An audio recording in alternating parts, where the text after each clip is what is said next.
اللہ بصیر بالعباد ولا حول ولا قوة الا باللہ العلی العظیم اعوذ باللہ من الشیطان اللعین الرجیم بسم اللہ الرحمن الرحیم الحمد للہ رب العالمین والصلاة والسلام علی اشرف الانبیاء والمرسلین سیدنا و نبینا ابی القاسم محمد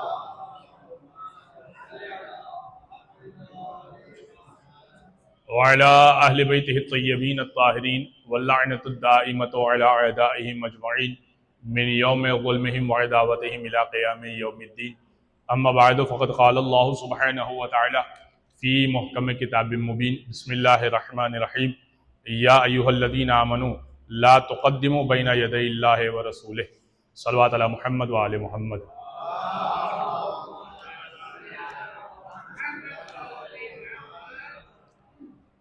عزیزان محترم، کل جو افراد جو نمازی ہمارے ساتھ موجود تھے ان کے لیے تو بات ان کے اذہان میں موجود ہے، لیکن جو افراد آج آئے ہیں ان کے لیے میں بات بیان کر دوں، اور وہ یہ کہ کچھ حصہ ہم خطبہ شعبانیہ کا بیان کریں گے. ابتدا میں ایک دو فقہی مسائل بیان کریں گے اور تھوڑی سی تفسیر سورہ حجرات، یعنی کچھ باتیں ہر عنوان سے ہم لے کر اس 20 منٹ کو ہم انشاءاللہ مکمل کر لیں گے، اور انشاءاللہ کوشش یہی رہے گی کہ 20 منٹ سے زیادہ کی گفتگو نہ رہے.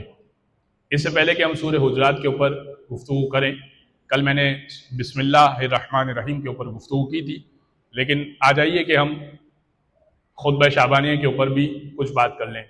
وہ خطبہ جو رسول اللہ نے شعبان میں رمضان سے متعلق دیا، یہاں تک ہماری بات پہنچی تھی کہ ہمارے یہاں پر یہ ایسا نہیں ہے کہ کوئی یہ کہے کہ عشر رحمت، عشر مغفرت اور جہنم سے آزادی کا عشرہ.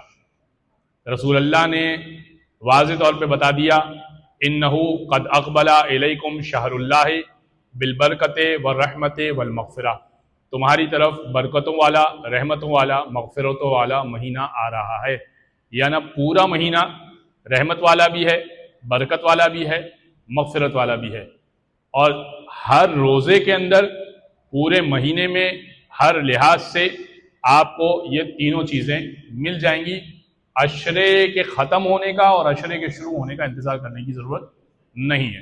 ایک بات تو یہ بات میں نے کل بیان کی تھی اور آج میں نے آپ کو یاد دہانی کروا دی. اب آ جائیے اس سے آگے بڑھ کر رسول اللہ نے کیا فرمایا، اور وہ یہ کہ فرمایا کہ چونکہ مومنین اس ماہ مبارک رمضان میں افطار کا بڑا اہتمام کرتے ہیں اور کوشش کرتے ہیں کہ افطار کروائیں، تو یہ بھی تو معلوم ہو کہ افطار کروانے کا کیا ثواب ہے. اتنا زیادہ مساجد، امام بارگاہیں، دوست احباب، فیملیز کوشش کرتی ہیں کہ ایک نہ ایک دن افطار پارٹی، افطار گیدرنگ، یا کسی طور پر سسر یہ کوشش کرتا ہے کہ اپنے داماد کو بلائے، بھائی یہ کوشش کرتا ہے کہ اپنی بہن کو بلائے، کوئی نہ کوئی عنوان سے لیکن افطار کو رکھا جاتا ہے. لیکن جہاں پر رشتہ داری کو نبھایا جاتا ہے، جہاں پر مروت اور لحاظ کو رکھا جاتا ہے، اچھا مسجدیں یوں رکھتی ہیں کہ نمازی آ جائیں، اٹریکشن بڑھ جاتی ہے. گھر والے یوں رکھتے ہیں کہ گیدرنگ ہو جائے، ساس سسر یوں رکھتے ہیں کہ داماد ہیں برا نہ لگ جائے تو بلانا پڑے گا، بھائی یوں رکھتا ہے کہ اسی بہانے بہن سے بیٹھ جائیں گے، بہن کے ساتھ بیٹھ جائیں گے. تو یہ سب اچھی باتیں ہیں اور ہونا بھی چاہیے اور قائم رہنا چاہیے. یعنی پچھلے سالوں تک اگر آپ کر رہے تھے، اس سال نہیں کر رہے یا نہیں کرنے کا ارادہ ہے تو نہیں، چھوٹا دسترخوان ہی صحیح لیکن سجائیں ضرور. لیکن اس کو سمجھیے کہ اس کا فائدہ، بینیفٹ کیا ہے. فرمایا رسول گرامی نے کہ من فطر منکم، جب خطبہ دے رہے تھے مسجد بھری ہوئی تھی، فرمایا من فطر منکم صائما مومنا کان لہ بذالک عند اللہ عتق رقبۃ، جو تم میں سے کسی ایک روزے دار مومن کو افطار کروائے. روزے دار مومن کی بات ہو رہی ہے, غیر مومن کی بات نہیں ہو رہی. صائمن مومنن, صائمن مومنن, ایمان والے کو افطار کروائے. کانا لہو بذالک, اس کے لیے یہ ہے کہ ایک غلام آزاد کرنے کا ثواب اسے مل جائے گا. اب غلام آزاد کرنے کو سمجھیے آپ. غلام اس دور میں ایک لگژری چیز ہوا کرتی تھی. ہر شخص کے پاس غلام نہیں ہوا کرتا تھا. غلام ایک بار خرید لیا, بڑی پیمنٹ, ہیوج پیمنٹ کر کے خرید لیا, اور ساری زندگی بینیفٹ اٹھایا جاتا تھا. نہ یہ کہ ساری زندگی وہ اٹھاتا تھا, بلکہ غلام جو ہے میراث میں جاتا تھا, ورثے میں جاتا تھا. آپ کو یاد ہوگا خطبہ فدق میں شہزادی ام ایمن کو لے کر آئی تھی کہ اگر انبیاء کی میراث نہیں ہوتی تو وراثت میں مجھے ام ایمن ملی ہے, کہ اگر انبیاء کی میراث نہیں ہوتی تو یہ کنیز میں بس وراثت میں آئی ہے. تو ایک دلیل بی بی نے یہ بھی قائم کی تھی. تو غلام میراث میں آتے تھے, یعنی غلام جو ہے وہ ایک ایسٹ ہوا کرتا تھا. اب اگر کوئی شخص یہ خریدے, ایک تو خریدنا, پرچیزنگ پاور جو ہے انسان کے پاس نہیں ہوا کرتی تھی اس دور میں, اور خریدنے کے بعد آزاد کر دے تو بہت ثواب تھا اس کا, کہ تم نے غلام خریدا اور اس کے بعد تم نے اس کو آزاد کر دیا کہ جاؤ تم آزاد زندگی گزارو. کیونکہ اس کو رات کے کسی پہر اٹھاؤ, چلو بھائی سردی ہے گرم پانی کرو, گرمی ہے مجھے پنکھا جھلو, یہ پنکھے تو اے سی وغیرہ تو کچھ بھی نہیں تھا.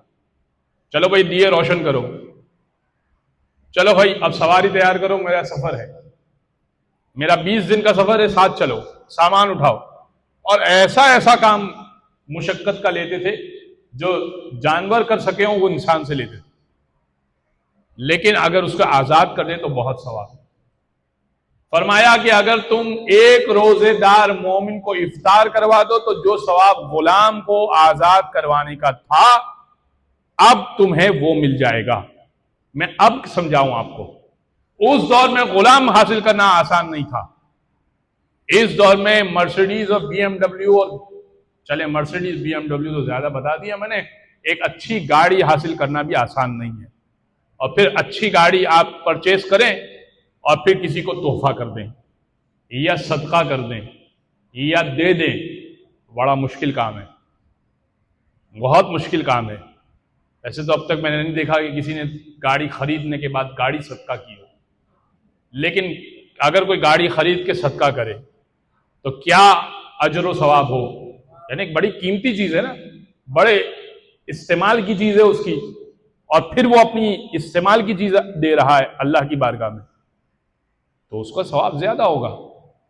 اب یہ ثواب آپ کو چاہیے بیٹھے بیٹھے اس جگہ پر. اب اگلے رمضان کا اگلے روزے کا ویٹ کر دیجئے بس, اور ایک مومن کو افطار کروا دیجئے.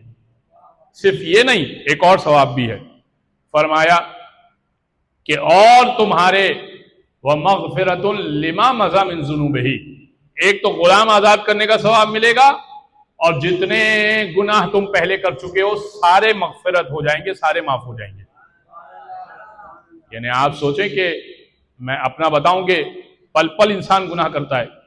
کسی کو کوئی بات کہہ دی, بری لگ گئی, انٹینشن نہیں تھی, بری لگ گئی, اس کے دل میں ایک بات آ گئی, بعد میں 4 سال 5 سال 3 سال 1.5 ہفتہ 2 ہفتے بعد پتہ چلی اب ہم سوری فیل کر رہے ہیں, یا اس کے بیٹے سے پتہ چلی 1 سال بعد کہ بابا کو وہ بات بری لگی تھی, آپ نے وہ بات یوں کہی تھی, وہ اس کو یوں سمجھے تھے اور انہوں نے یوں مطلب نکالا اور وہ بات ان کو بہت بری لگی. جانے انجانے میں کتنے گناہ ہو جاتے ہیں, ایک تو جان بوجھ کر کرتے, ایک انجانے میں کتنے گناہ ہو جاتے ہیں. پروردگار سارے گناہ معاف کر دے گا. من فطر منکم صائما مومنا, ایک روزے دار مومن کو افطار کروا دو, غلام آزاد کروانے کا ثواب بھی مل جائے گا اور سارے گناہ صاف ہو جائیں گے. آپ ایک نیو بورن بیبی کی طرح کا اعمال نامہ لے کر کھڑے ہو جائیں گے.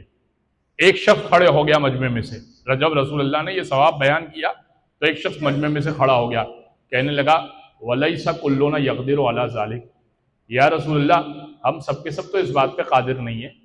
کہ ہم سب روزہ افطار کروا سکیں.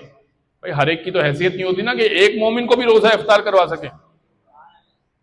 وَلَيْسَ كُلُّنَا يَقْدِرُ عَلَى ذَلِكَ، ہم سب تو اس پر قادر نہیں ہیں کہ یہ ثواب حاصل کریں. تو اب اگر یہ ثواب حاصل کرنا ہو اور جیب میں پیسے نہ ہو، استطاعت نہ ہو، طاقت نہ ہو، ثواب کیسے حاصل کریں؟ فرمایا اتقوا النار ولو بشق تمرۃ، اتقوا النار ولو بشربۃ من ماء، اللہ کی آگ سے خوف کھاؤ، آدھی کھجور سے افطار کروا دو. اللہ کی آگ سے خوف کھاؤ، ایک گھونٹ پانی سے افطار کروا دو. بھائی آدھی کھجور سے تو افطار کروا سکتے ہیں، ایک گھونٹ پانی سے تو افطار کروا سکتے ہیں. پھر فرمایا اور اگر کوئی شخص اس سے زیادہ پہ قادر نہ ہو تو اللہ اسی پہ ثواب دے دے گا. یعنی اگر آپ اس سے زیادہ پہ قادر ہیں تو اس سے زیادہ پہ ثواب ملے گا، اگر اتنے پہ قادر ہیں تو اتنا. ایک آدھی کھجور سے افطار کرائیں، ایک کھجور سے افطار کروائیں. اگر پورا دسترخوان سجا سکتے ہیں تو پورا دسترخوان سجا کر افطار کروائیں، جتنے پہ آپ قادر ہیں.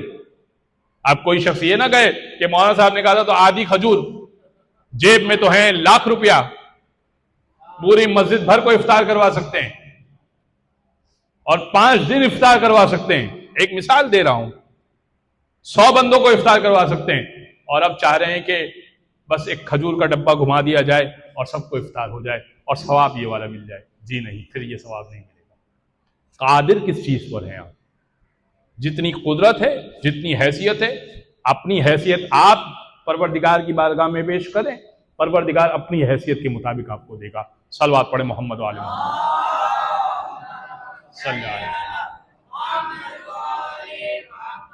ایک فقہی مسئلہ جو بہت زیادہ پیش آتا ہے کہ سوال کیا جاتا ہے کہ روزے میں قے ہو جائے، الٹی ہو جائے، روزہ ٹوٹ جائے گا. یہ ہمارے یہاں اور اہل سنت کے یہاں اس میں تھوڑا سا اختلاف ہے. اہل سنت کے یہاں شاید جو مجھے معلوم ہوا ہے وہ یہ کہ منہ بھر کے قے ہو جائے تو روزہ ٹوٹ جاتا ہے. ہمارے یہاں ایسا نہیں ہے. منہ بھر کے کیا، 2 منہ بھر کے اور 4 منہ بھر کے بھی قے ہو جائے، یعنی 4 بار قے ہو جائے آپ کو، پھر بھی روزہ نہیں ٹوٹے گا. لیکن اس کی ایک شرط ہے. وہ شرط یہ ہے کہ قے آپ نے جان بوجھ کے نہ کی ہو. جان بوجھ کے سے مراد یہ کہ آپ نے کھانا کھایا، بہت زیادہ اوور ایٹنگ کر لی. بعض لوگ سحری میں اتنا پانی پیتے ہیں کہ وہ سمجھتے ہیں کہ اب سارا اسٹور ہو گیا. آپ اونٹ نہیں ہے کہ آپ کا سارا اسٹور ہوگا، 1-1.5 گھنٹے بعد نکل جائے گا. یہ تو آپ اتنا ہی پیجئے جتنی حاجت ہے، باقی اتنی پیاس لگے گی جتنا نصیب ہوگا وہ آپ کو برداشت کرنی ہوگی. یہ روزہ بھوک پیاس برداشت کرنے کا نام ہے. آگے آئے گا جب خطبہ شعبانی میں پیش کروں گا کہ جب بھوک پیاس لگے تو تم کیا یاد کرو. تو سنیے، تو اب آپ کو، آپ نے کھایا یا کوئی ایسی چیز کھائی یا طبیعت خراب تھی، قے ہو گئی، کوئی بات نہیں، 1 سے 2 الٹی ہو گئی، آپ منہ کو دھو لیجیے اچھے طریقے سے تاکہ آپ کا جو باقی ریمیننگ فوڈ آپ کے منہ میں ہے صاف ہو جائے. بس آپ کا روزہ چل رہا ہے. لیکن آپ کہیں کہ میں ایک ٹیبلٹ بھی لے لوں، ایک تھوڑا سا پانی پی لوں، تو یہ پانی پینے سے تو روزہ باطل ہو جائے گا نا. کھانے پینے سے تو روزہ باطل ہو جائے گا، دوائی لینے سے روزہ باطل ہو جائے گا. ہاں یہ ایک الگ بات ہے کہ اتنی زیادہ قے ہو گئی ہے کہ اب آپ کے ڈی ہائیڈریشن ہو گئی ہے یا آپ سے روزہ رکھنا ناممکن ہو گیا ہے، یعنی مزید اگر کنٹینیو کریں گے تو آپ ڈھہ جائیں گے، ختم ہو جائیں گے. پھر تو ظاہر سی بات ہے کہ آپ کو روزہ کھول لینا چاہیے. یعنی عام طور پہ مشقت ہو جسے عام طور پہ لوگ برداشت نہ کر سکیں تو پھر تو روزہ آپ ختم کریں، اپنی دوائی کو لے لیجئے. لیکن 1 سے 2 قے ہو گئی، برداشت کر سکتے ہیں، روزہ چل سکتا ہے تو روزہ رکھنا واجب ہے. روزہ چل رہا ہے آپ کا، اس میں پانی وغیرہ نہ پی لیں. بعض لوگ کیا کرتے ہیں، وہ 1 گلاس پانی بھی پی لیتے ہیں کہ بھائی چلو ہو گیا. لا علمی کی وجہ سے بھی اکثر روزے باطل ہو جاتے ہیں. اب کیا ہوگا پھر؟ آپ کا روزہ پہلے تو ٹوٹا نہیں تھا، جب پانی پی لیا آپ نے تو روزہ بھی ٹوٹ گیا. قضا تو آئی، کفارہ بھی آئے گا. کفارہ کیا ہے؟ 60 فقیروں کو، فقیر سے مراد یہ باہر گھومنے والے یا پیشاور مانگنے والے نہیں، شرعی فقیر جو بے نمازی نہ ہو، کھلم کھلا گناہ نہ کرتا ہو، غریب ہونا ثابت ہو، ایسے 60 افراد کو ڈھونڈیں، شیعہ اثنا شریعہ، ان کو پیٹ بھر کے کھانا کھلائیں یا 2 مہینے مسلسل روزہ رکھیں. کتنا مشکل کام ہے یہ، دونوں کام مشکل ہے. یہ ہے ایک روزہ توڑنے کا جان بوجھ کر یا چھوڑنے کا جان، ہم نے روزہ توڑا نہیں ہے، ہم نے چھوڑا ہے، ایک ہی بات ہے. توڑا اور چھوڑا ایک ہی بات ہے. عذر ہو، وجہ ہو اور ویلڈ ہو، شریعت ویلڈ کہتی ہو، آپ ویلڈ نہیں کہتے ہو. مجھے کام پر جانا ہوتا ہے، بہت وقت لگتا ہے، تھک جاتا ہوں، یہ کوئی ویلڈ ریزن نہیں ہے. چلے درود پڑھے محمد و آل محمد.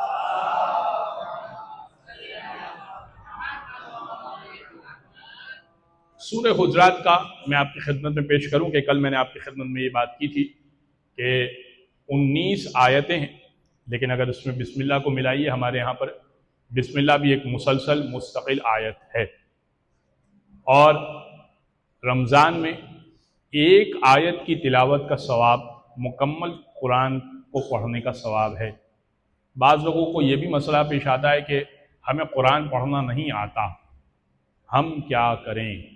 جتنا آتا ہے اتنا پڑھیں، لیکن اردو پڑھنے کا ثواب یقیناً علم میں اضافہ ہوگا، معرفت میں اضافہ ہوگا، ہدایت کا سبب بنے گا. اللہ کے کلام کی جو برکت، جو تاثیر اور جو اجر ہے وہ عربی میں ہے.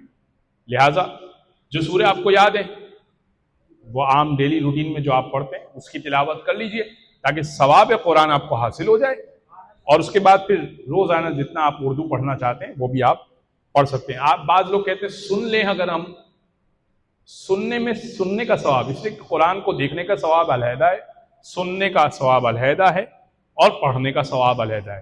تو سننے کا ثواب مل جائے گا آپ کو، لیکن آپ کہیں پڑھنے میں سننے کا ثواب ملے، نہیں ملے گا. ٹھیک. سورہ حجرات کا فائدہ کیا ہے؟ خواص قرآن ہوتے ہیں، ہر سورے کا کوئی نہ کوئی خاصہ ہے، کوئی نہ کوئی فائدہ ہے. اس سورے کے کچھ فائدے ہیں، میں آپ کی خدمت میں عرض کرتا ہوں.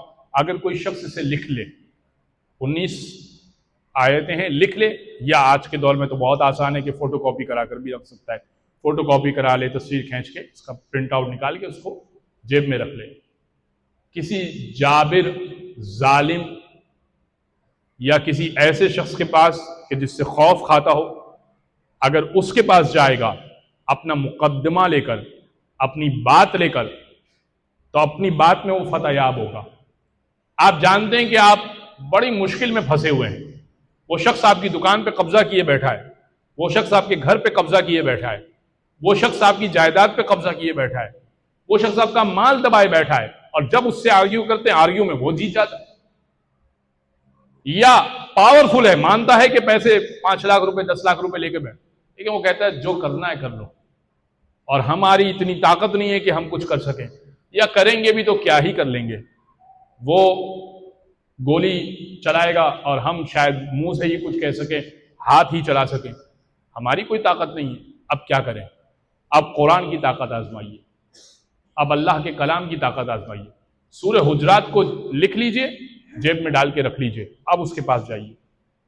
اب آپ دیکھیے کہ جب آپ بات کریں گے تو وہ ڈرا سہما ہوگا، آپ کی بات کو فوراً مان لے گا. ایک تو صادق آل محمد نے یہ بیان فرمایا. دوسری بات، اگر کوئی خاتون کو یہ مسئلہ ہو، اور یہ آج کل بہت مسئلہ ہے، اس لیے بھی عرض کر رہا ہوں چونکہ یہ بیان آگے بھی جائے گا. خواتین کو اکثر مسئلہ ہے کہ ڈیلیوری تو ہو گئی، لیکن اس کے بعد ہر دکان سے وہ ایک سے ایک ڈبے کا دودھ وہ لے رہے ہیں، لیکن قدرت کی طرف سے جو بچے کے لیے نیوٹریشن فراہم کیا گیا وہ ان کو نہیں آ رہا. کیوں؟ کیونکہ غذا ہم نے وہ نہیں کھائی، کیونکہ ہے نہیں ہمارے شہر میں یا پورے دنیا میں. اب وہ پروسیس فوڈ آ گیا، وہ سب چیزیں آ گئی. خاتون اگر اس کو دھو کر پی لے، دھو کر پینے سے کیا مراد ہوتی ہے اس کو بھی سمجھیے گا. دھو کر پینے سے مراد ایک مرتبان، ایک برتن لے لیجئے جیسے پانی ہو، اس میں سورہ حجرات لکھا ہوا ہو، اس میں سورہ حجرات لکھے ہوئے پانی کے اندر اس میں ڈال دیجئے. اب وہ اس کے اوپر سے پانی گزر گیا گویا کہ، اس کو کہا جائے گا دھو کر پینے والا. اب وہ پانی کو پی لیجیے، اور یہ مستقل کی کرے، خاتون عادت بنائے تو انشاءاللہ بچے کو بھی فائدہ ہوگا، خاتون کو بھی فائدہ ہوگا اس کے لیے. ایک اور جو بیان کیا سورہ حجرات کا فائدہ وہ یہ کہ اگر کوئی شخص اس کی تلاوت کرے گا، یہ تو میں نے بتایا ساتھ رکھنے کا فائدہ، دھو کر پینے کا فائدہ، اچھا اس میں بچہ بھی محفوظ رہے گا۔ اگر خاتون اپنے ساتھ رکھ لیتی ہے، صرف پرس میں رکھ لے، بچے کے سامان میں رکھ لے، تو بچے کی حفاظت کے لیے آج کل بہت زیادہ پریشان ہیں لوگ کہ ہمارا بچہ کو چھین نہ لے، بچے کے ساتھ بچے کو نظر لگ جاتی ہے بار بار۔ بچے کی حفاظت کے لیے بھی سورہ حجرات بڑا کارگر ثابت ہے، لیکن خاتون کے ساتھ چونکہ بچہ ہوتا ہے تو خاتون رکھے، زیادہ تر اگر مرد کے ساتھ ہے تو پھر مرد رکھ لے۔ اچھا ایک جو میں عرض کر رہا تھا، اگر تلاوت کرے، یہ بہت ہی بینیفیشل بات ہے میرے حساب سے، تو سب سے زیادہ آخرت کے لحاظ سے کام کی بات یہ ہے، آخرت کے لحاظ سے وہ کیا؟ اگر کوئی شخص اسے عادتاً تلاوت کرے، ایک بار کی بات نہیں ہو رہی، پڑھتے رہیں، جیسے آپ سورہ یاسین پڑھتے ہیں، ملک پڑھتے ہیں، اسے پڑھتے رہیں، قیامت میں بروز محشر رسالت ماں باپ کی زیارت کریں گے۔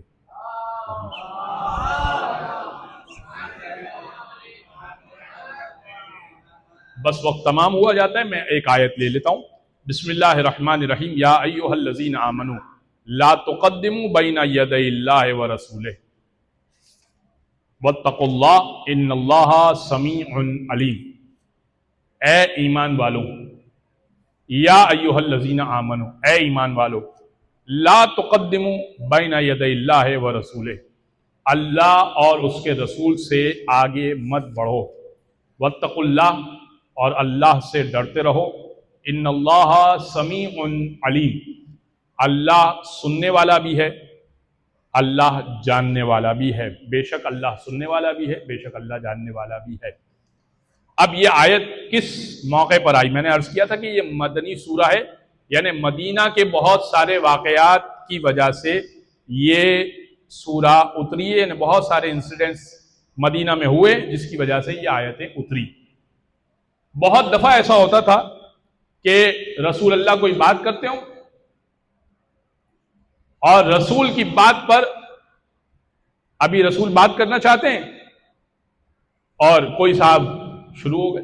اب بزم رسالت میں ایک تمیز طریقہ ہے کہ رسول کی بات سے پہلے اپنی بات نہ کرو، یا کبھی ایسا ہوتا تھا کہ رسول کے پاس کوئی سائل آتا تھا کہ یا رسول اللہ یہ بتائیے کہ فجر کی کتنی رکعت ہے۔ اب اتنا آسان سا سوال پوچھتا تھا وہ، اب نیا نیا اسلام لایا ہے تو کوئی اور جواب دے رہا ہے، کوئی اور جواب دے رہا ہے کہ فجر کی 2 رکعت، اس نے اللہ کے رسول سے پوچھا ہے، تمہاری اوتھینٹسٹی نہیں ہے، وہ رسول اللہ ہیں، اللہ کا میسج۔ دیکھیں جواب تمہارا بھی ٹھیک ہے، جواب تمہارا بھی ٹھیک ہے کہ 2 رکعت ہے، جواب تو وہ بھی دے رہے ہیں کہ 2 رکعت ہے، لیکن ان کا کہنا کہ 2 رکعت ہے اور تمہارا کہنا کہ 2 رکعت ہے، زمین آسمان کا فرق ہے۔ لہذا جب بار بار ایسا ہونے لگا کہ کبھی رسول کہنا چاہتے ہوں اور وہ محسوس بھی کر رہا ہے کوئی بزم رسالت میں، ابھی رسول کی بات کمپلیٹ نہیں ہوئی، اپنی بات شروع کر دی۔ ایک ایسا موقع ہوتا تھا، ایک ایسا موقع ہوتا تھا کہ سب بیٹھے ہوئے، رسول کچھ کہنا چاہ رہے، اپنی بولے جا رہے ہیں، چپ ہی نہیں ہو رہے، تو رسول پہ خاموش ہو کے بیٹھ جاتے تھے، چپ ہو کے بیٹھ جاتے تھے۔ اور کبھی کوئی سائل آتا تھا، سوال رسول اللہ سے کر رہا ہے، جواب کوئی اور دے رہا ہے۔ رسول رحمت للعالمین تھے، رسول کچھ نہیں کہا کرتے تھے۔ اب اللہ نے یہ آیت اتاری، لا تقدموا بین یدی اللہ ورسولہ، اللہ اور اس کے رسول سے آگے مت بڑھو، تم آگے بڑھ رہے ہو۔ اس کے کئی ایک اس کو تفاسیر کے مفسرین نے سمجھایا، یعنی جب کوئی فیصلہ ہو رسول اللہ کے پاس جاؤ، تم 2 افراد اختلاف کریں، جب یعنی اس دور میں بھی آپ کہیں کہ اس دور میں یہ ایپلیکیبل کیسے، آپ کہیں یہ شاید اس دور کے لیے نہیں، 2 افراد میں اختلاف ہو جائے کیا کریں؟ پوچھیں امام کا کیا قول ہے، رسول کا کیا قول ہے، اللہ کا کیا فرمان ہے، ایک رائے تمہاری ہے ایک رائے میری ہے، آ جائیں امام کے قول کی طرف بڑھتے ہیں۔ اللہ اور اس کے رسول سے تو آگے نہیں بڑھ سکتے نا، جب اللہ نے کہہ دیا ختم بات، جب رسول اللہ نے کہہ دیا ختم بات، لہذا اللہ اور اس کے رسول سے آگے نہ بڑھو۔ جب بھی فرمان رسول اللہ آ جائے، پروردگار کی کوئی آیت واضح آیت آ جائے، پھر کوئی حدیث لے کر آئے فلاں مفتی اعظم نے کہا. اب جیسے کہ آج کل سوشل میڈیا پہ، بس یہ آخری بات کر کے میں بات کو ختم کروں کہ ایک سوشل میڈیا پہ بحث چل رہی ہے کہ روزہ کب کھولیں. اب بہت سارے لوگوں کو شعور آ گیا، اب تو بہت شعور آ گیا. اتموا الصیام الی اللیل، رات تک روزے کو تمام کرو. تو نیچے کامنٹس آپ کھول کے دیکھیں تو کوئی فلاں ابو کی حدیث پیش کر رہا ہے، کوئی امی کی، کوئی ابو کی، الگ الگ مختلف حدیثیں. تو یہ اللہ کے قول کے آگے گھر سے حدیثیں نہیں پیش کریں گے، کوئی حدیث نہیں ہوگی. جب اللہ کا قول آ گیا، ہاں آپ یہ کہہ سکتے ہیں لیل کا مطلب رات نہیں ہے، لیل کا مطلب رات نہیں ہے، بہت عجیب بات ہے. لیل کا مطلب شام ہے. آج ایک جگہ پر میں سن رہا تھا کہ لیل کا مطلب شام ہے، روزہ تمام کرو شام تک. واہ، تو پھر آپ 5 بجے کھول لیں بھائی. ایک صاحب نے حدیث سنائی کہ روزہ افطار کرنے میں ذرا جلدی کیا کرو. وہ بہت جلدی کر لیں آپ بھی 5 بجے کھول لیں. جلدی کیا کرو سے کیا مراد ہے؟ بہرحال لیل کا مطلب رات ہے، رات ہو جائے روزہ تمام. لہذا اللہ اور اس کے رسول سے آگے نہ بڑھے. فلاں کی حدیث ہے، اس کی حدیث ہے، سر آنکھوں پر سب اچھی ہیں، لیکن اللہ اور اس کے رسول کے آگے کچھ بھی اچھا نہیں. ایک درود پڑھے محمد و آل محمد.